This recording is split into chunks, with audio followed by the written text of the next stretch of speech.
And hello guys, ako nga pala si One Talk PH mga kapatid at welcome kayo dito sa ating YouTube channel. And ito na nga mga kababayan, ang pinaka-latest na balita na aking nasagap ngayong araw mga kapatid.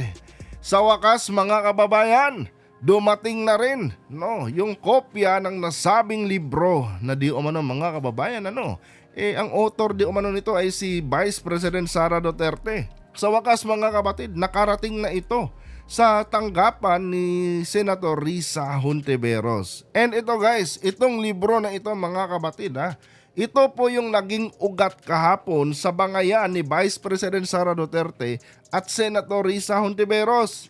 Kasi nga ba naman mga kababayan, 10 milyon ang hinihinging budget para dito ng Office of the Vice President para sa taong 2025. Nako mga kapatid, parang piso lang na hinihingi ni Vice President Sara Duterte yung 10 milyon. And ito mga kapatid, ito pa yung mas worst mga kababayan kahapon sa nasabing hearing. And I'm sure yung iba sa inyo aware naman noong tanungin siya dito mga kapatid ni Senator Risa Hontiveros kung para saan ba at para kanino ba yung libro na yan, BP Sara. Sa halip na sagutin ni Vice President Sara Duterte mga kapatid yung katanungan sa kanya ni Senator Risa Hontiveros, nako mga kababayan, niliko ni Vice President Sara Duterte yung usapan at pinipiloso po at iniinsulto si Senator Risa Hontiveros na kung saan mga kapatid doon talaga nagsimula yung kanilang mainit na bangayan kahapon sa Senado. Kasi nga mga kababayan, concern lamang itong si Senator Risa Hontiveros mga kapatid sa pera ng kaban ng bayan. And isa pa mga kapatid, syempre nadala na rin si Senator Risa dahil noong nakaraan taon mga kababayan, kung matatandaan nyo, sa nasabing budget hearing din, hindi rin na ipaliwanag ng maayos ni Vice President Sara Duterte mga kapatid yung liquidation ng kanyang confidential funds. Ngayon mga kababayan, humihingi na naman ito ng budget para sa taong 2025 para di umano ma-distribute itong kanyang libro. Biruin nyo mga kapatid, 10 milyon yan. Sa kabila ng nagtataas ang bilihin ngayon, sa kabila ng mataas na presyo ng bigas na kung saan mga kababayan, ito din yung kini-question ngayon ng kanilang partido na di umano pumalpak di umano ang presidente dito sa kanyang pangako na gawing 20 ang kilo ng bigas. Itong si Sara Duterte mga kapatid, nagawa pang mag-request ng 10 milyon para lang dito sa isang libro mga kababayan na kanyang sinulat na masasabi ko mga kapatid sa personal ko lamang na opinion, ito po ay napakawalang kwenta. Kasi nga mga kababayan, ang tanong kasi ng taong bayan dyan, ito bang libro na ito ni Sara Duterte mga kababayan na gusto niyang budgetan ng ating gobyerno ng 10 milyon para sa taong 2025, kaya ba nitong maibsan ang nagtataasang presyo ngayon sa merkado? Kaya ba nito mga kapatid i-address ang pangangailangan ng kanyang mga kababayan? Kaya ba nitong busugin ang tiyan ng mga kababayan nating walang hindi na-afford yung kilo ng bigas ngayon na aminado naman tayong mataas naman talaga mga kapatid. 'Di ba? Magtatapon tayo ng 10 milyon para dyan sa libro na yan na kung saan mga kapatid, questionable ang nilalaman ng nasabing libro. Kasi nga mga kababayan, ang kailangan kasi ng taong bayan ngayon mga kapatid ay hindi libro. Ang kailangan ng taong bayan ngayon, isang leader or mga leader mga kapatid sa ating bansa na kung saan tutulong sa pag-address sa mga kinakaharap na suliranin ng ating bansa. And ito guys, napaka-insensitive talaga ni Vice President Sara Duterte mga kapatid. 'Di ba? At masasabi ko talagang napakaganid nila mga kababayan. At napaka-plastic pa. Biruin nyo mga kapatid tinutuligsa ng kanilang grupo ang di umano'y palpak, no, na 20 pesos na kilo ng bigas na pinangako ng presidente noong nakaraang eleksyon. And yet mga kapatid, gusto niyang maglustay ng 10 milyon para dito sa kanyang libro. Na kung saan mga kababayan, yung 10 milyon na yan mga kapatid, ay malaking tulong na yan, no? Kung ibibigay natin yan sa ating mga magsasaka. Na kung saan naman mga kababayan, talagang mapapakinabangan ito ng husto ng mga magsasaka mga kapatid. Malaking tulong sa kanila ito, lalo na't mataas ngayon ang presyo ng mga bilihin na tulad ng mga palay, no, ng mga abono, pangpatubig, gasolina, di ba? Imbes na doon ilaan ito ng gobyerno mga kapatid, sa pang-agrikultura na sektor ng ating gobyerno, ang gusto ni Vice President Sara Duterte mga kapatid ay ilaan ito sa kanyang libro na kanya mismong sinulat. Sa tingin nyo ba mga kababayan, tama ba or nasa tamang pag-iisip pa ba ang ating Vice Presidente mga kapatid? And kung titingnan natin ito mga kababayan, yung mga libro-libro na ito mga kapatid, hindi na po ito ngayon uso. Hindi na po talaga ito tawag nito. Hindi na part ng necessity ng mamamayang Pilipino to eh. 'Di ba? Kasi nga ngayon mga kababayan, digital na po. Ultimo, mga magulang ngayon na may anak na 1 to 3 years old mga kapatid, YouTube na ang ginagamit, para matuto yung kanilang mga anak, sa mga basic. Basic na pagbabasa, basic na pagbanggit ng mga letra, I mean, nasa tawag na ngayon, nasa digital format na ngayon ang bansang Pilipinas mga kababayan. And do you think mga kapatid, maglalaan ng oras ang mamamayang Pilipino para lamang basahin itong libro na ito? Yun ang tanong dyan eh. Ito bang libro na ito, relevant pa ba ito ngayon mga kababayan? Isang patunay talaga mga kapatid na itong si Vice President Sara Duterte ay napaka-insensitive niyang klaseng tao mga kababayan. Imbis na tignan niya yung hinaing ng taong bayan, yung sinisigaw ng taong bayan mga kapatid, abay, gusto pa niyang maglustay ng pera ng taong bayan para dito sa kanyang libro. Ngayon, ito lamang ang suggestion ko dito mga kapatid kay Vice President Sara Duterte. Bakit kaya hindi mo i-finance yung pagpapaprint dyan sa libro mo? 10 milyon lang yan BP, and I'm sure meron ka nyan. Total, para lang din naman yan sa interest mo Vice President. Bakit kaya hindi ikaw ang magpaprint nyan at ibenta mo? Nang sa ganon, kumita ka. Hindi yung gagamitin mo ang pera ng gobyerno para sa pansarili mong interes. Ngayon, dito kasi natin makikita yan mga kapatid. Pag yan, pinaprint ni Sara Duterte sa sarili niyang gastos at ibinenta niya, diyan niya masusukat mga kababayan kung marami pa ba ang naniniwala sa kanya. Kasi pag hindi bumenta yan mga kababayan, pag bumagsak ang sales niyan at hindi niya nabawi yung kanyang puhunan dyan, ibig sabihin mga kapatid, wala nang may interest sa kanya.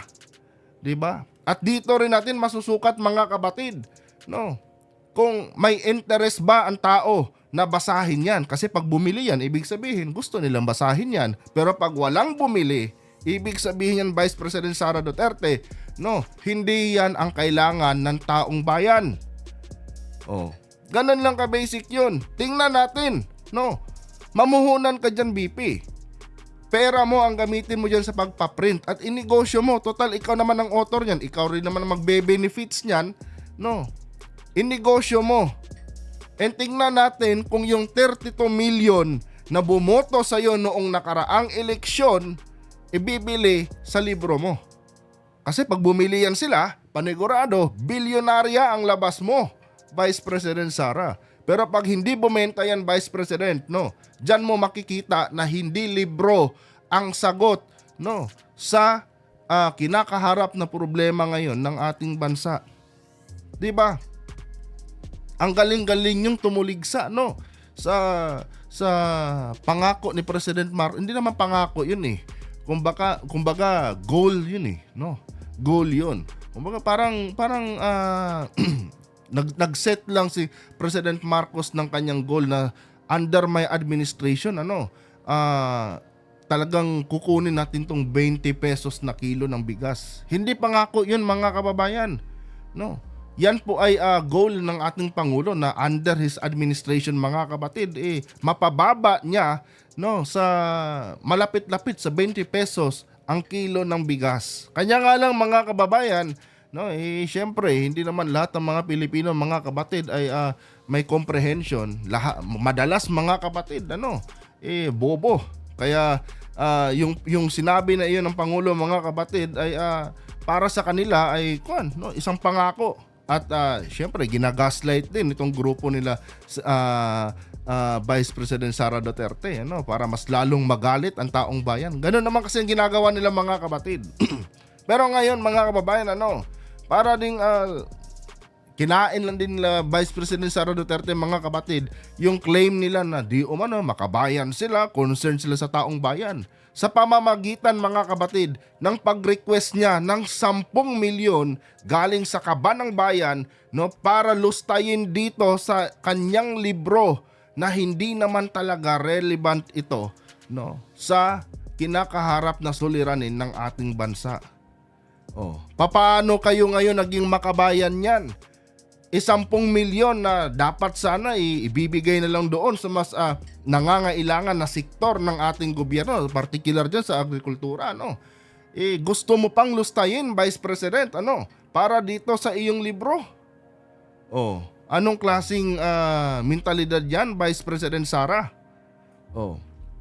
At ito pa, noong tanungin siya mga kapatid ni Senator Risa, kung para saan ba yan? Anong sabi niya? Pamumulitika.